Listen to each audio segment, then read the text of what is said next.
right, let's get started. This first test involves something the lab boys call repulsion gel. You're not part of the control group, by the way. You get the gel. Last poor son of a gun got blue paint. All joking aside, that did happen. Broke every bone in his legs. Tragic, but informative. Or so I'm told.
The lab boys just informed me that I should not have mentioned the control group.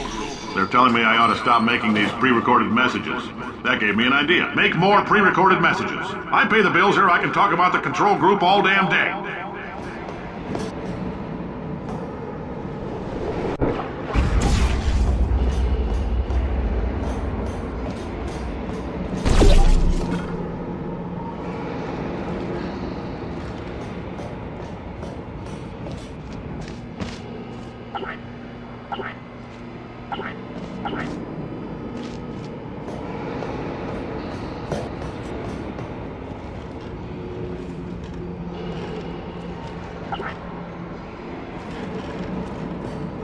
For this next test, we put nanoparticles in the gel.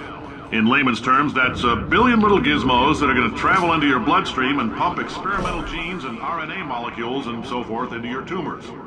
Now, maybe you don't have any tumors. Well, don't worry. If you sat on a folding chair in the lobby and weren't wearing lead underpants, we took care of that too.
Oh, in case you got covered in that repulsion gel, here's some advice the lab boys gave me. Do not get covered in the repulsion gel. We haven't entirely nailed down what element it is yet, but I'll tell you this, it's a lively one, and it does not like the human skeleton.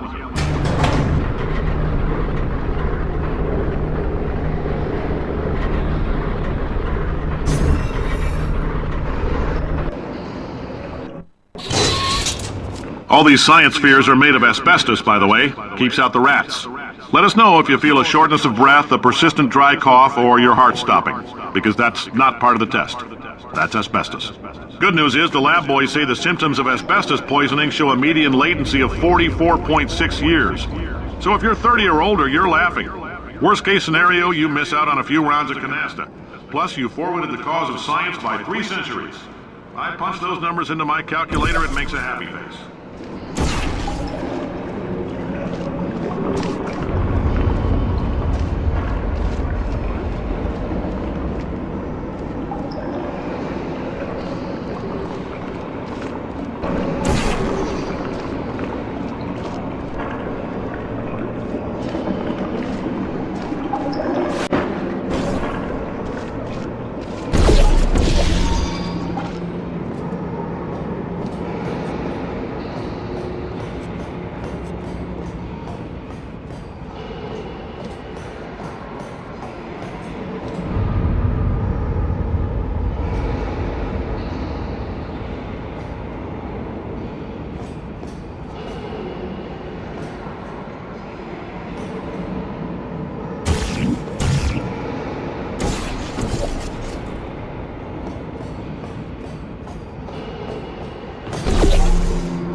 I like your style. You make up your own rules, just like me.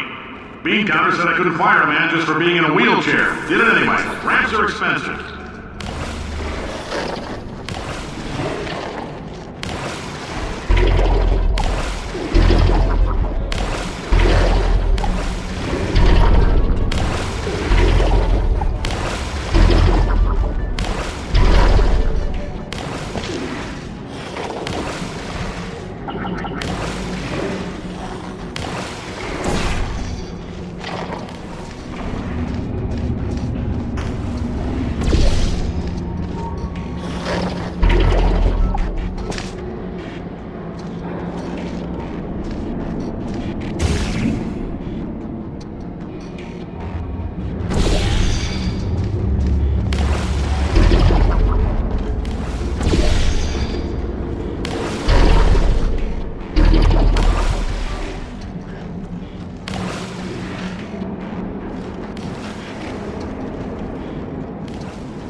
Just a heads up, that coffee we gave you earlier had fluorescent calcium in it so we can track the neuronal activity in your brain. There's a slight chance the calcium could harden and vitrify your frontal lobe. Anyway, don't stress yourself thinking about it. I'm serious. Visualizing the scenario while under stress actually triggers the reaction.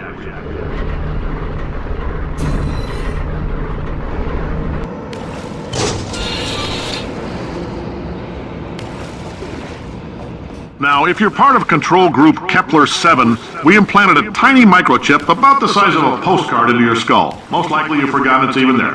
But if it starts vibrating and beeping during this next test, let us know. Because that means it's about to hit 500 degrees, so we're going to need to go ahead and get that out of you pretty fast.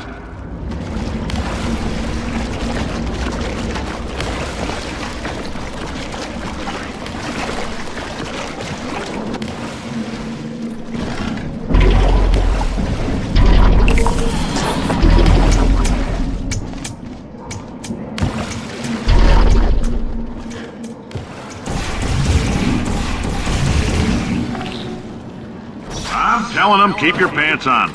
All right, this next test may involve trace amounts of time travel. So, word of advice, if you meet yourself on the testing track, don't make eye contact. Lab boys tell me that'll wipe out time. Entirely. Forward and backward. So, do both of yourselves a favor and just let that handsome devil go about his business.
If you're hearing this, it means you're taking a long time on the catwalks between tests.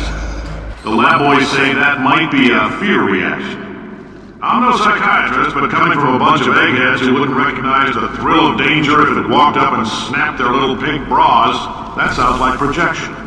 They didn't fly into space, storm a beach, or bring back the gold. No, sir, we did. It's you and me against the world, son. I like your grit. Hustle could use some work, though. Now let's solve this thing.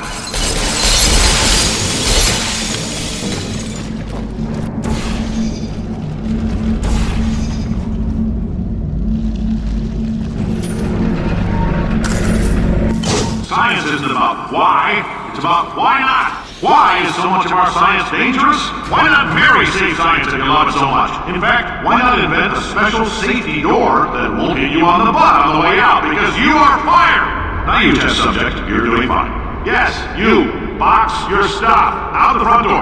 Parking lot. Car. Goodbye.